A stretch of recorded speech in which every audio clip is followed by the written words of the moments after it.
What if the reason you're still broke isn't your job, but the way you think? Stay with me until the end, because this story might quietly change how you see money forever. And not in a loud, flashy way, but in a slow, undeniable shift, the kind that builds real wealth. He was called Elric Vance, not poor by accident, but trapped, stuck in a cycle he didn't even understand. Same streets, same worries, same empty wallet. Every single month, he worked long hours, came home tired, ate cheap food, slept late, woke up already behind. And deep down, he felt invisible, like his life was going nowhere. He would sit on the edge of his bed at night, phone in hand, scrolling through people who seemed to have it all: cars, freedom, time. And he would whisper to himself, "Why not me?" But the truth, he didn't hate his life, he just accepted it. That was the real problem. Elric grew up watching his father count coins at the kitchen table. The sound, clink, clink, clink, it echoed in his head for years. His father used to say, "Money comes, money goes. Just survive." And that sentence became his belief. Not consciously, but deeply. Survive. Not build, not grow, just survive. So he did. Every dollar he made was already spent in his mind. Bills, food, rent. There was never a future in his thinking, only the next payment. And slowly, that mindset built a prison. One rainy evening, everything cracked. The streetlights flickered. Cold air cut through his jacket. His shoes were soaked. He had just checked his bank account. 17.42. That was it. Payday was still 5 days away. He laughed. Not because it was funny, but because it felt familiar. Too familiar. He walked into a small convenience store, bought the cheapest instant noodles, stood there, watching others pay without thinking. Cards, cash, ease, and for the first time, he felt something different. Not sadness, not frustration, anger. Nothing is changing. Nothing will change. The words hit hard, and this time, they didn't comfort him, they scared him. That night, he didn't scroll, he didn't distract himself. He just sat in silence, listening to the rain hit the window. And for once, he asked a better question. What if I'm the problem? That question changed everything, because it opened a door, a painful one, but necessary. Days later, he met someone. Not planned, not expected, just a quiet moment. An older man, sharp eyes, calm voice. Name was Corwin Hale. They met at a bus stop. Elric was late. Again, frustrated. Again, Corwin noticed. "You look like you're carrying more than a backpack," he said. Elric didn't respond. But Corwin continued. "Let me guess, you work hard, but it never feels enough." That hit hard. Elric nodded slowly. Corwin smiled, not in a mocking way, but in understanding. "I've seen that look before," he said.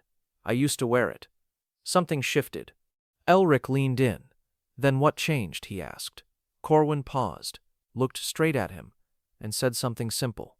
"Your life follows your money story." Elric frowned. "My, what? Your money story?" Corwin repeated. "The beliefs you repeat without noticing." Silence. Then Corwin added, "If you think money is hard, it will always be hard. If you think money disappears, it will always disappear." Elric felt uncomfortable, because it sounded true. They sat there, cars passing, wind brushing past, and Corwin said one more thing. Poor people chase money. Wealthy people build systems. That line stayed. Before leaving, Corwin turned back. "If you want to change your life," he paused, "start by changing what money means to you." And then he walked away. No long speech, no lecture, just a seed. That night, Elric couldn't sleep. The room felt different. The same walls, same bed, but his mind was louder. He replayed everything. Your life follows your money story. He sat up, grabbed a notebook, something he hadn't used in years. And for the first time, he wrote down his thoughts. Money is hard. Money disappears. I never have enough. He stared at those words, and something clicked. Those weren't facts. They were scripts. Scripts he didn't choose, but kept repeating. That realization was uncomfortable, but powerful. Because if it was learned, it could be unlearned. And that's where it began. Not with money, but with awareness. The next morning, nothing magically changed. Same job, same boss, same stress. But inside, a shift started. Small, but real. He caught himself thinking, "I'll never get ahead," and paused. Is that true? For the first time, he questioned it. And that question created space. Not results, not yet, but space. And in that space, a new idea started forming. Maybe, just maybe, he wasn't stuck. Maybe he was programmed. And if that was true, then he could reprogram, slowly, painfully, but surely. This is where his life changed, not in a dramatic moment, but in a quiet decision, to stop believing everything he thought, and to start building something new, because deep down, he realized something simple. He didn't need more money. He needed a new mindset. And that shift was about to cost him comfort. The next morning felt heavier. Not because life got worse, but because now he could see it. Elric Vance walked into work like always. Same gray walls, same flickering lights, same smell of burnt coffee in the air. But something was off. He wasn't asleep anymore. Every conversation around him sounded different. Complaints, excuses, blame. He used to be part of it. Now, it felt like noise. His coworker leaned over. "Man, we're never getting out of this place." Elric almost nodded. Almost. But he stopped. And for the first time, he didn't agree. That moment was small, but it mattered. Because change doesn't start with action. It starts with resistance. That night, he opened his notebook again. He stared at the page, then wrote one line. Just one rule. I will treat money like a seed, not a reward. He sat there, reading it again, slowly. A seed, not something to spend, something to plant. It sounded simple, too simple, but it felt different. The next few days were strange. Nothing outside changed, but inside, war. Every habit pulled him back. Spend this, you deserve it. It's just a little. And sometimes, he listened.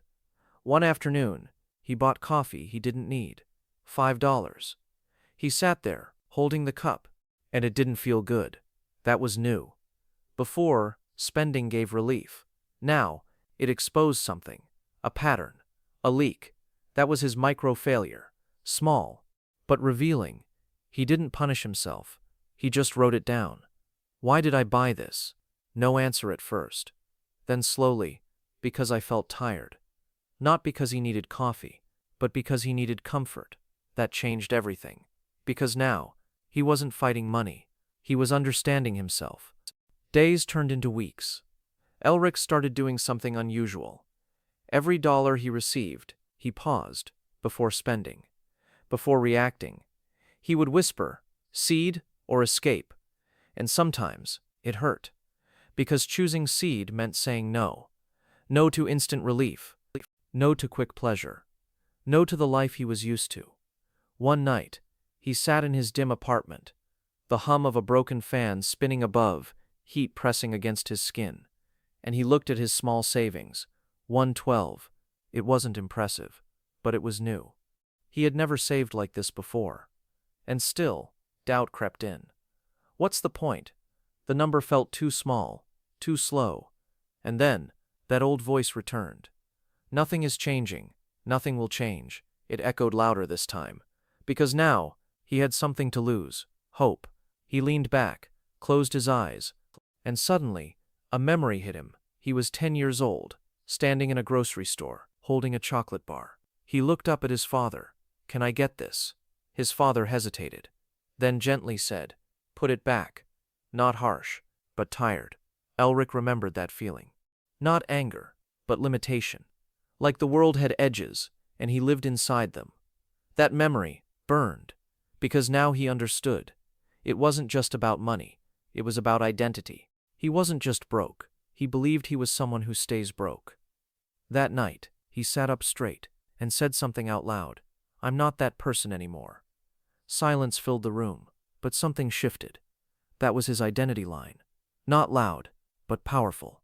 The next day, he did something different. Instead of just saving, He started learning, not randomly, not endlessly. With purpose. He watched how money flows, not how it's spent, but how it grows. He noticed patterns. Wealthy people didn't rush. They built, they planted, they waited, and most importantly, they repeated. So he did the same, slowly, painfully. He set aside small amounts, tiny investments, nothing flashy. And at first, nothing happened. No excitement. No big wins, just patience. And that was the hardest part, because the world around him screamed speed, quick money, fast results, instant success. But Elric stayed slow. Days turned into months, and something subtle began to happen. His stress changed. Not gone, but different. Before, he worried about survival. Now, he thought about growth. That shift was everything. One evening, he ran into Corwin again. Same bus stop, different man. Corwin looked at him, then smiled. "You look lighter," Elric exhaled. "I think I finally get it." Corwin nodded. "Say it."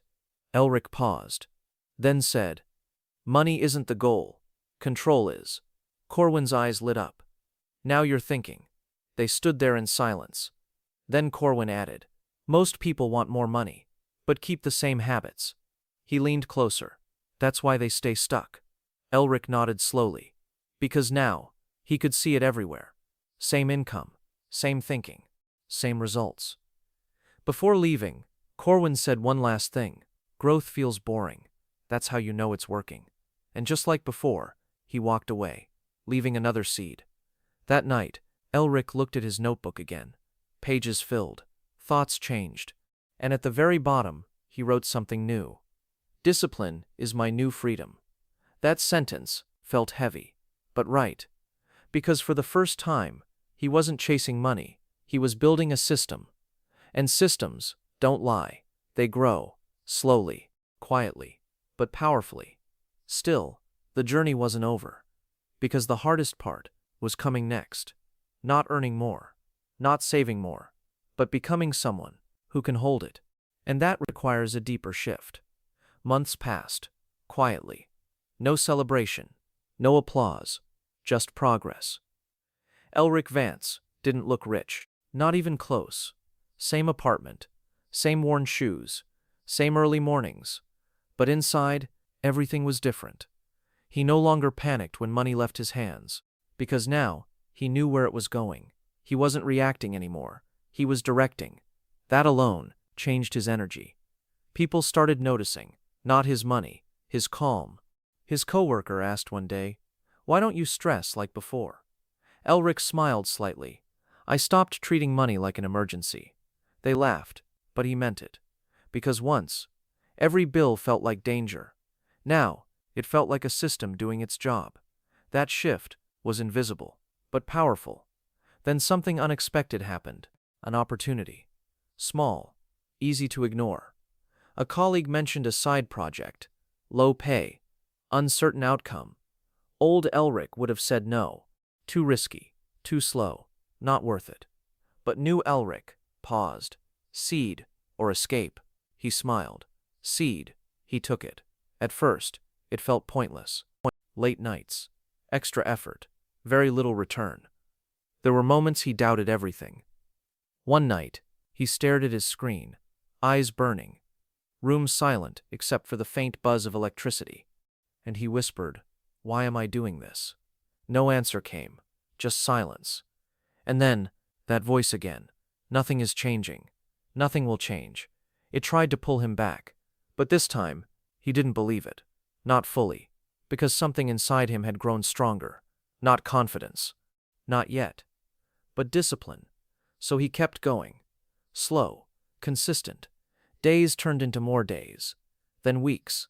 Then, something shifted. The project started paying more. Not a lot, but more. Then it grew. Connections formed. Skills improved. And suddenly, that small opportunity wasn't small anymore. It became a stream. Then another, and another. Not fast, not overnight, but real. Elric didn't celebrate, he observed. Because now, he understood something most people miss. Wealth doesn't arrive, it accumulates, quietly, while no one is watching. One evening, he opened his account. The numbers stared back at him. 10,000. He froze. Not because it was huge, but because it was impossible. At least, it used to be. He leaned back. The same broken fan spinning above him. The same dim light, but a different man. He remembered that night in the rain. 17.42. The wet shoes, the cold air, and now, this. He didn't smile wide, he didn't jump, he just breathed deep. Because this wasn't luck. This was alignment. Mind, habits, actions, all moving together. That's when it hit him. The real shift wasn't money. It was identity. He was no longer someone trying to escape being broke. He was someone building wealth. Slowly, deliberately. That difference changes everything. A few days later, he saw Corwin again. Same place, same calm presence. But this time, Elric spoke first. I get it now. Corwin tilted his head. Tell me. Elric looked straight ahead, then said, wealth isn't about having money. It's about becoming the kind of person who keeps it. Corwin smiled. That's it. No long speech, no dramatic moment, just truth. They stood there, as cars passed by, wind brushing against their jackets. And Corwin said one final thing. Most people will earn money in their life, but they will never become someone who deserves to keep it. Then he walked away, for the last time, leaving Elric with something deeper than advice, understanding. Years later, things looked different. Not flashy, but free. Elric owned his time, his choices, his life. Multiple streams, steady growth. No panic, no chaos, just control. But if you asked him what changed everything, he wouldn't say money. He wouldn't say opportunity. He would say this: I stopped thinking like someone who spends and started thinking like someone who builds. And now, let me ask you again. What if the reason you're still broke isn't your situation, but your story? Because stories become habits. Habits become identity. And identity builds your life. So here's the truth. You don't need more motivation. You don't need more hustle. You need a shift. A simple one. See money differently. Treat it differently. Respect it differently. And most importantly, delay the reward. Because that's where the power is. Try this for 30 days. Every time money comes in, pause. Ask yourself, is this a seed or an escape? That one question can rewrite everything. But here's the part most people won't like. It's slow, it's boring, and no one will clap for you. Most people will ignore this and stay the same. But you stayed until the end. So now, you have a choice. Stay where you are or become someone new. Your story is waiting. Write it differently.